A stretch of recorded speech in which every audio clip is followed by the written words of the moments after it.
Hello बच्चों, let us take the question first. Which of the following limits the movement of molecules when carrier mediated facilitated diffusion is involved? Which of the following limits the movement of molecules? इनमें से कौन सा है जो कि molecules की movement पे effect डालता है, उनको लिमिट करता है? किसमें, किसके हमें केस में बताना है? फैसिलिटेटेड डिफ्यूजन के केस में हमें बताना है। ATP availability of carrier molecules, sodium potassium pump और बोथ 1 and 2। बहुत ही ज़्यादा सिंपल एंड इम्पॉर्टेंट क्वेश्चन है। यहाँ पर जो हम की कंसेप्ट यूज करेंगे वो होगा फैसिलिटेटेड डिफ्यूजन। फैसिलिटेटेड डिफ्यूजन होता क्या, पहले तो ये देखेंगे। ये एक तरीका होता है, एक वे होता है जिसके थ्रू पार्टिकल्स को ट्रांसफर किया जाता है, पार्टिकल्स का ट्रांसफर होता है। एंड ये किस में देखने को मिलता है ट्रांसफर? ये हमें हमारी प्लाज्मा मेम्ब्रेन में देखने को मिलता है। हमें तो पता है हमारी प्लाज्मा मेम्ब्रेन जो होती है यही सेल का जो इनर एंड आउटर एनवायरनमेंट है उसको अलग अलग करके रखती है। तो ये जो फ्लूइड मोज़ेक जो हमारी मेम्ब्रेन होती है ये क्या करती है, ये सभी पार्टिकल्स को अंदर नहीं आने देती। कुछ ही पार्टिकल्स जो होते हैं वो सिंपल डिफ्यूजन के थ्रू ट्रैवल कर पाते हैं। अब डिफ्यूजन का मतलब क्या होता है?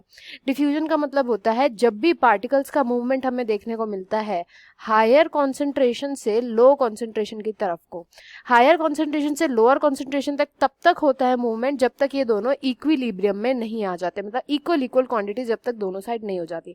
इसको हम बोलते हैं डिफ्यूजन। डिफ्यूजन जो होता है ना यूजुअली गैसेस के लिए यूज किया जाता है। अब बात आती है हमारे सेल के अंदर बहुत सारे सोल्यूट्स प्रेजेंट होते हैं। कई सारे ऐसे सोल्यूट्स होते हैं जो कि हाइड्रोफिलिक होते हैं। हाइड्रोफिलिक, हाइड्रोफिलिक मतलब होता है वाटर लविंग। एंड हमें पता है जो हमारी मेम्ब्रेन है वो वाटर लविंग यानी हाइड्रोफिलिक सॉल्यूट्स को अपने अंदर से पास नहीं करने देगी, क्योंकि उसके अंदर तो प्रेजेंट होते हैं लिपिड्स।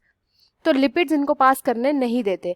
तो इन सॉल्यूट्स का जो ट्रैवलिंग होती है वो कैसे करी जाए, तो ये होती है with the help of facilitated diffusion. देखो फैसिलिटेटेड, अगर आप इस वर्ड को सर्च करोगे तो इसका मतलब होता है कि किसी चीज के थ्रू फैसिलिटेट करवाना, किसी चीज की मदद से किसी काम को करवाना। फैसिलिटेटेड में क्या होता है? फैसिलिटेटेड डिफ्यूजन में डिफ्यूजन का ही सेम प्रोसेस होता है बट ये किसी चीज की मदद से कराया जाता है। किस चीज की मदद से करवाया जाता है? तो यहाँ पे यूजुअली कैरियर प्रोटीन्स या चैनल्स जो होते हैं उनके थ्रू करवाया जाता है। हम मेनली यहाँ पे फोकस करेंगे कैरियर प्रोटीन्स पे, क्योंकि यहाँ पे कैरियर मीडिएटेड फैसिलिटेटेड डिफ्यूजन की बात करी गई है।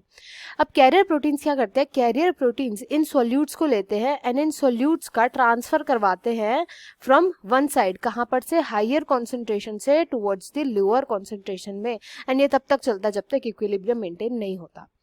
तो अब क्योंकि यहाँ पे ना तो एटीपी इन्वॉल्व है ना यहाँ पे कोई पंप इन्वॉल्व है, सोडियम पोटेशियम का कोई पंप इन्वॉल्व ही नहीं है। यहाँ पे क्या इन्वॉल्व है? केवल कैरियर मॉलिक्यूल्स इन्वॉल्व है।